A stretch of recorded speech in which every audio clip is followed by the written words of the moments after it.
문제 3번. 부가가치세 신고와 관련하여 다음 물음에 답하시오. 3번에 1번. 이 문제에 한하여 당사는 음식점을 영위하는 법인 기업이라고 가정한다. 다음의 자료를 이용하여 2020년 1기 확정 부가가치세 과세 기간에 의제매입세 공제신고서를 작성하시오. 단 의제매입세 공제 대상이 되는 거래는 다음 거래뿐이며 불러오는 자료는 무시하고 직접 입력한다. 그랬네요. 자, 그러면 뭘 하라는 거죠? 자, 의제매입세 공제신고서를 작성하라는 거죠? 자, 그럼 의제매입세 공제신고서 들어가셔서 날짜는 1기 확정이니까 4월에서 6월이고요. 자, 밑에 매입자료 보니까 서울 농산, 강남마트 두 군데가 있고 얘네들은 적격증빙을 다 받았어요. 그쵸? 서울 농산은 계산서 받았고 강남마트는 신용카드를 받았으니까 공제 대상이 되겠죠. 만약에 사업자로부터 매입을 하는데 적격증빙을 안 받아오게 되면 의제매입세 공제 안 됩니다. 꼭 기억해 주시고요. 자, 지금은 다 받아왔으니까 첫 번째 공급자는 서울 농산이요. 자, 취득일자는 2020년 04월 5일. 구분은 계산서고요. 물품명은 농산물. 수량은 200kg, 매입가액은 1억 600. 자, 음식점 법인이니까 공제율은 106분의 6이겠죠. 자, 이렇게 하나 해주시고 다음 두 번째 공급자 강남마트요. 취득일자는 2020년 05월 6일이고요. 얘는 신용카드였죠? 그러니까 2번 신용카드. 물품명은 농산물, 수량은 50kg, 매입가액은 4,240. 자, 공제율은 똑같죠? 106분의 6 하시면 이렇게 두 개가 되고 자, 얘는 지금 확정신고 기간이니까 한도 계산을 해줘야 돼요. 그래서 밑에 1기 예정 과세표준이 1억 4천만 원이며 1기 확정 과세표준은 2억 원이다 이랬네요. 그러면 자, 여기 과세표준 예정분에다가 1억 4천만 원, 확정은 2억. 그러면 얘는 한도가 1억 3,600인데 단기에 매입한 게 1억 4,840이에요. 그러니까 공제받을 수 있는 건 한도까지 1억 3,600만 공제받을 수 있고 그 금액의 106분의 6인 769만 8,113원을 공제를 받을 수 있겠네요. 추가 자료의 밑에 보시면 1기 예정 신고 기간까지는 면세 품목에 대한 매입이 없어서 의제 매입세 공제를 받지 않았대요. 그러면 이미 공제받은 부분이 없죠? 그럼 이대로 두시면 되고 이렇게 마무리가 되겠습니다. 되셨으면 다음 2번 다음 자료를 이용하여 제조업을 영위하는 문경전자의 2020년 제2기 확정 부가가치세 신고서를 작성하시오. 단 부가가치세 신고서 이외의 부속서류 등의 작성은 생략하고 기존에 입력된 자료는 무시할 것 그랬네요. 자, 그러면 부가세 신고서를 열어볼게요. 부가세 신고서 2기 확정이니까 10월에서 12월이요. 자, 매출 자료의 첫 번째 거 전자세금계산서 발급 제품 매출액이니까 과세의 세금계산서 발급분 1번에다가 2억 5천에 2,500만 원이 되고요. 두 번째 신용카드로 결제한 제품 매출액 5,500만 원 부가세 포함이래요.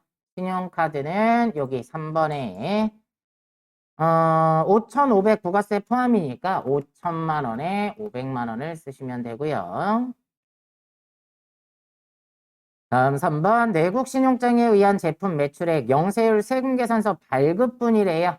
영세율 세금계산서 발급분이니까 5번에다가 3천만 원 쓰시고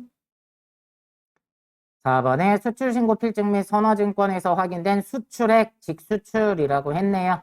자, 직수출은 영세율의 기타에다가 써주셔야겠죠. 350만 원. 자, 이렇게 하시면 매출이 끝나고요. 자, 매입 볼게요. 1번 세금계산서 수칩은 일반 매입이 있대요. 자, 그럼 매입의 세금계산서 수칩은 일반 매입에다가 1억 5천에 1,500만 원이 되겠죠. 다음 2번 세금계산서 수집은 9인승 업무용 차량 위 1번과 별개래요. 공급가액 3,500만 원에 350만 원짜리 매입의 세금계산서에 업무용 차량이니까 감가상각자산이죠. 고정자산 매입에다가 3,500만 원에 350만 원. 그런데 얘는 매입세 공제되는 거잖아요. 그러니까 불공제에다가 또 쓸 필요 없고요. 다음 3번. 법인 신용카드 매출전표 수취분 중에 공제 대상 일반 매입이 공급가액 3천에 300짜리가 있대요. 매입의 카드의 일반 매입이니까 41번에다가 3천만 원에 300만 원 쓰시면 되고요. 다음 4번에 이게 예정신고 누락분 세금계산서 매입이에요. 자, 예정신고 누락분 매입 세금계산서니까 38번에다가 1,000만 원에 100만 원 쓰시면 되고 매입의 누락은 가산세 대상 아니라고 했죠? 가산세 안 해도 되겠네요. 다음 이익이 예정신고 시 미환급된 세액 100만 원이 있대요. 그러면 예정신고 미환급세액 21번에다가 100만 원 쓰시고 기타에 보시면 당사는 홈택스로 직접 전자신고하여 전자신고 세액공제를 적용받기로 함 그랬죠? 그러면 그 밖에 경감공제세액 중에 전자신고 세액공제 만원 요거까지 해주시면 되겠네요. 4번 다음 결산 자료를 입력하여 결산을 완료하시오. 자, 1번은 매도가능증권 평가에 대한 얘기니까 수동이고요. 그 다음에 2번은 임대료 선수분이 있대요. 그러니까 얘도 수동. 3번에 외화 장기차입금 평가니까 수동. 4번에 소모품 얘기니까 수동이고요. 5번은 기말 재고자산에 대한 얘기니까 자동인데 여기에 비정상 감모가 있어서 얘는 일단 수동도 해줘야 되겠네요. 자, 그러면 일단 수동 먼저 할 거니까 일반 전표 입력에 12월 31일자로 1번 장기 말 장기 투자 목적으로 보유한 유가증권의 내역은 다음과 같다. 취득 당시에 2020년 12월 6일 날 100주를 샀어요. 10,000원씩에. 근데 결산일 날 봤더니 50주밖에 없대요. 그럼 50주 팔았나 봐요. 그죠? 자, 그러면 50주에 대해서 10,000원짜리였는데 12,000원으로 오른 거예요. 그럼 2,000원씩 50주가 늘은 거죠. 자, 그러면 얼마가 10만 원이 늘어난 거죠. 자, 그래서 차변에 매도 가능 증권이 투자 자산으로요. 10만 원 늘었다. 늘어난 이유는 매도 가능 증권을 평가했더니 올랐으니까 이익이 생겼다. 이렇게 해주시는 겁니다. 다음 2번 영업외 수익 중에 임대료 계정에 10월 1일자로 입금된 600만 원은 2020년 10월 1일부터 2021년 9월 30일까지 1년간의 임대료이다. 자, 그랬으면 이 임대료 중에 9개월치는 내년분이란 말이에요. 그러면 올해치 수익이 아니니까 사변으로 임대료 수익을 줄여야겠네요. 몇 개월치, 9개월치가 내년분이잖아요. 그럼 600만 원이면 한 달에 50만 원 꼴이고 9개월치면 450만 원은 올해치 수익이 아니라서 수익에서 차변으로 빼버린 겁니다. 그런데 얘를 왜 뺀 거예요? 내년치를 미리 맡아놓은 거죠? 그럼 회사 입장에서는 부채가 생기는 거예요. 맡아놨으니까 뭐라고 해요? 선수 수익으로 해주시면 된다는 얘기죠.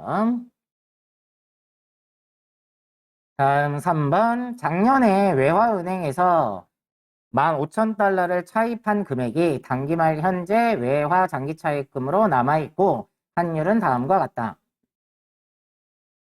차입할 당시에 1,000원이었어요. 1달러당. 그런데 전기 말에 1,050원으로 올랐네요.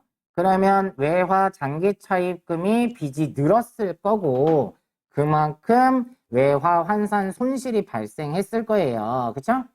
그건 전년도 얘기고 자 이제 1,050원짜리가 1,030원으로 떨어졌어요. 그럼 회사의 입장에서는 20원씩 15,000달러에 대해서 빚이 줄은 거예요. 그쵸? 자, 그러면 부채가 감소했으니까 차변에 외화 장기 차입금 누구 낼 거요? 외화은행. 얼마가 20원씩 15,000달러니까 30만 원의 빚이 줄었어요. 자, 얘가 줄어든 이유는 외화를 결산일이라서 환산해 봤더니 빚이 줄었으니까 이익이다. 외화 환산 이익으로 해주시면 되겠네요. 다음 4번. 영업부서가 5월에 구입한 소모품 90만 원 중에 결산일까지 사용하지 못하고 남아있는 것이 20만 원이 있다. 회사는 소모품 구입 시 모두 단기 비용으로 회계 처리했대요. 그러면 5월에 소모품 B로 90만 원을 처리를 해놨는데 결산일 날 보니까 20만 원이 남았대요. 그러면 90만 원이 전부 다 올해치 비용이 아닌 거죠. 그러니까 대변으로 소모품 B를 빼버리는 거예요. 올해치 비용이 아니니까. 얼마를 20만 원을 빼고 내년에 사용할 거니까 소모품으로 보관을 시켜놓자는 얘기죠. 이렇게 해주시면 됩니다. 다음 5번. 기말 현재 제품에 대한 실지 재고 조사 결과는 다음과 같다. 감모된 수량 중에 70개는 정상적인 것이며 나머지는 모두 비정상적인 것이다. 재고자산 감모 손실과 관련된 회계 처리와 기말 제품 가액을 반영하여 결산을 완료하시오. 단, 다른 기말 재고자산은 없는 것으로 가정한다. 당부상 재고 수량이 500개가 있어야 되는데 실제 재고 수량이 330개밖에 없대요. 그러면 170개가 없어졌죠. 근데 그 중에 70개는 정상적인 거래요. 정상적인 감모는 굳이 회계 처리 안 해도 매출원가에 가산이 되기 때문에 따로 안 해도 되고 그러면 100개가 비정상 감모가 되는 거죠? 그러면 100개 얼마짜리요? 10,000원짜리. 그럼 100만 원의 제품이 없어졌대요. 그러면 대변으로 제품이 없어졌는데 얘는 판 게 아니니까 적요 8번 꼭 걸어주시고 100만 원에 대해서 얘는 재고자산 감모 손실이더라. 이렇게 영업 외 비용으로 처리를 해주면 되죠. 비정상 감모는. 자, 이렇게 수동이 끝났으면 자동을 해야 되겠네요. 자, 결산자료 입력 들어가셔서 1월에서 12월 하시고 기말 제품만 넣어주면 되죠. 자, 여기 기말 제품을 써 넣으실 때 아까 입력한 여기 비정상 감모는 여기 입력이 돼 있어요.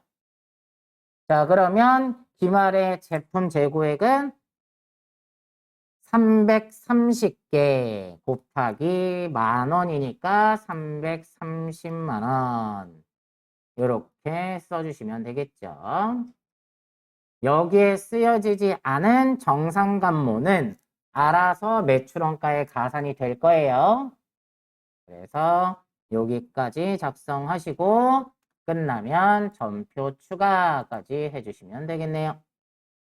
문제 5번. 2020년 귀속 원천징수 자료와 관련하여 다음의 물음에 답하시오. 자, 1번. 다음 자료를 보고 내국인이며 거주자인 사무직사원 김미소 여성 입사일자는 2020년 6월 1일 국내 근무요. 이 사람을 사원 등록하고 김미소의 부양가족을 모두 부양가족 명세에 등록 후 세부담이 최소화되도록 공제 여부를 입력하시오. 단 기본공제 대상자가 아닌 경우에 기본공제 여부에 부로 표시할 거 그랬네요. 자, 그러면 원천징수에 사원 등록 들어가셔서 자, 몇 번으로 등록하라고 그랬죠? 105번이요. 이름은 김미소고 주민번호가 750123-2548753 입사 연월일은 2020년 06월 1일이고요. 자, 나머지는 해당 사항이 없으니까 그대로 두시고 부양가족 명세에 들어가셔서 본인은 여성 근로자인데 배우자가 있죠. 그러면 뭐 공제받을 수 있어요? 부녀자 공제 받을 수 있겠죠. 옆에 연간 총 급여액 2,850만 원이라고 써있죠. 3천만 원 초과의 경우에는 부녀자 공제 못 받아요. 자, 지금은 3천만 원이 안 되고 배우자가 있는 여성 근로자니까 부녀자 공제 해줄 거고요. 다음 배우자요. 박재민 내국인의 주민번호가 690420143456 근데 사업 소득 금액이 300만 원이나 있대요. 그럼 돈을 잘 벌잖아요. 공제 안 해주겠죠.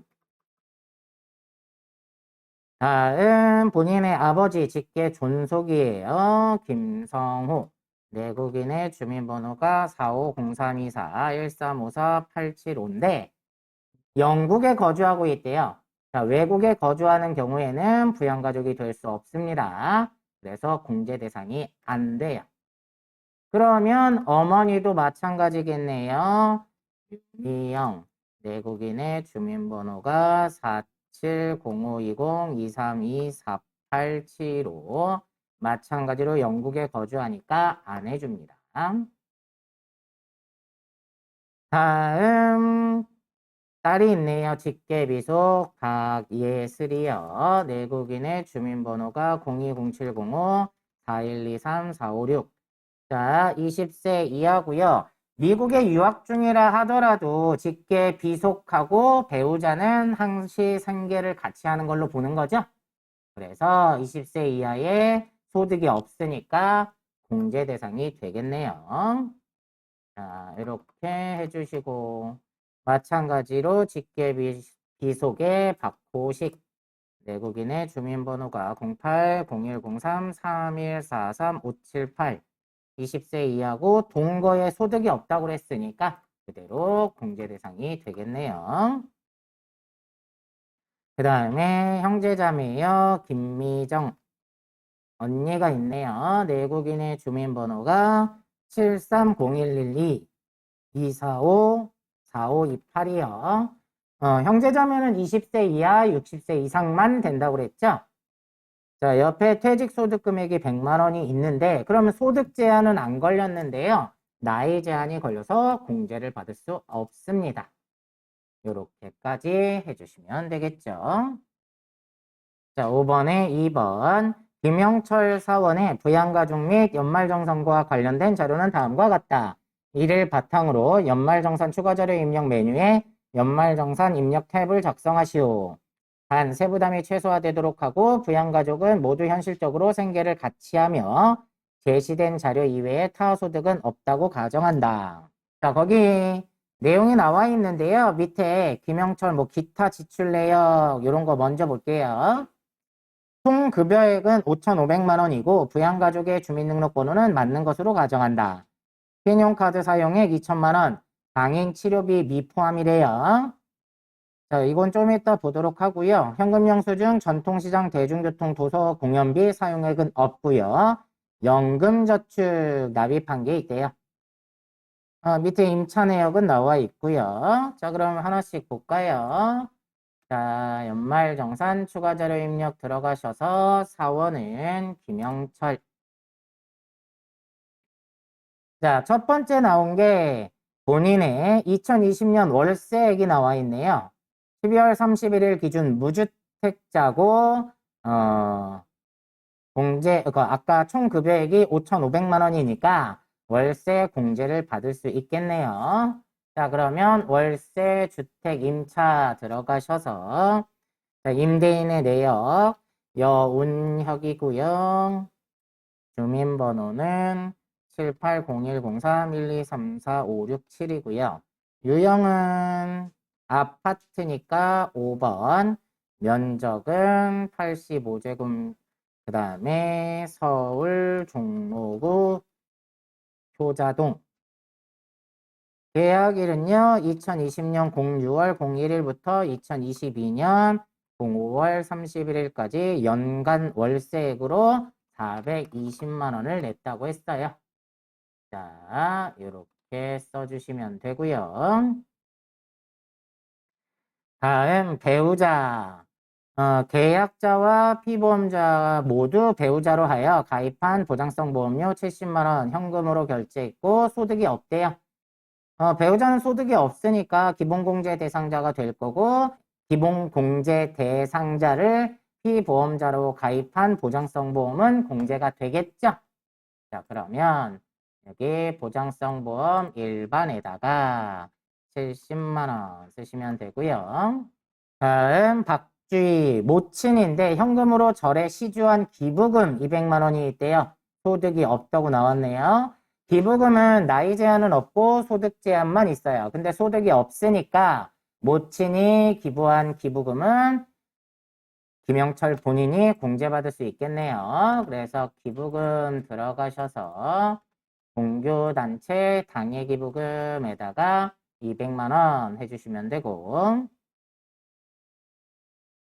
다음 김장훈 장인이네요.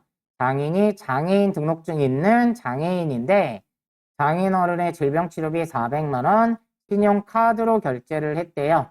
소득이 없대요. 자, 근데 뭐 의료비는 나이 제한 소득 제한이 없으니까요.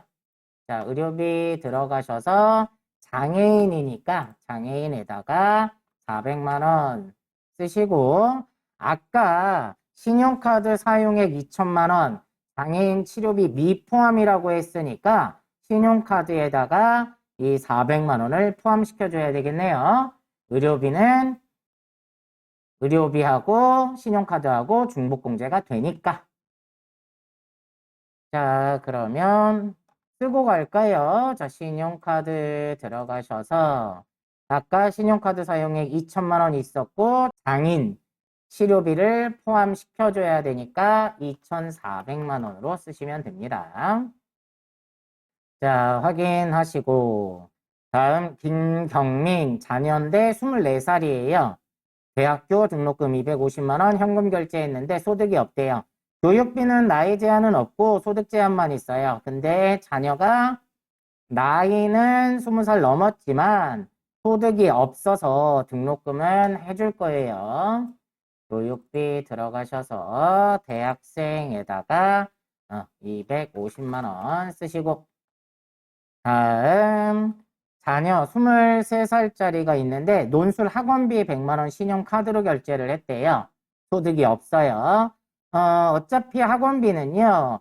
교육비 공제는 못 받을 거예요. 근데 신용카드는 공제 받을 수 있겠죠. 근데 문제상에서 아까 신용카드에 이 논술 학원비가 포함이 된 건지 안 된 건지를 안 알려줬어요.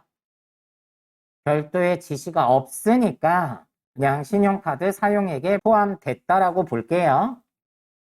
근데 이때 당시에는 이거에 대한 논란이 있어가지고 넣어도 맞게 해줬고 안 넣어도 맞게는 해줬어요. 자, 그래서 여기까지 해주시면 되겠네요. 자, 그 다음에 아까 기타 지출 내역 중에 연금저축이 있었죠? 본인 거 연금저축 해주겠죠? 연금저축 들어가셔서 연금저축으로 얘가 국민은행이죠?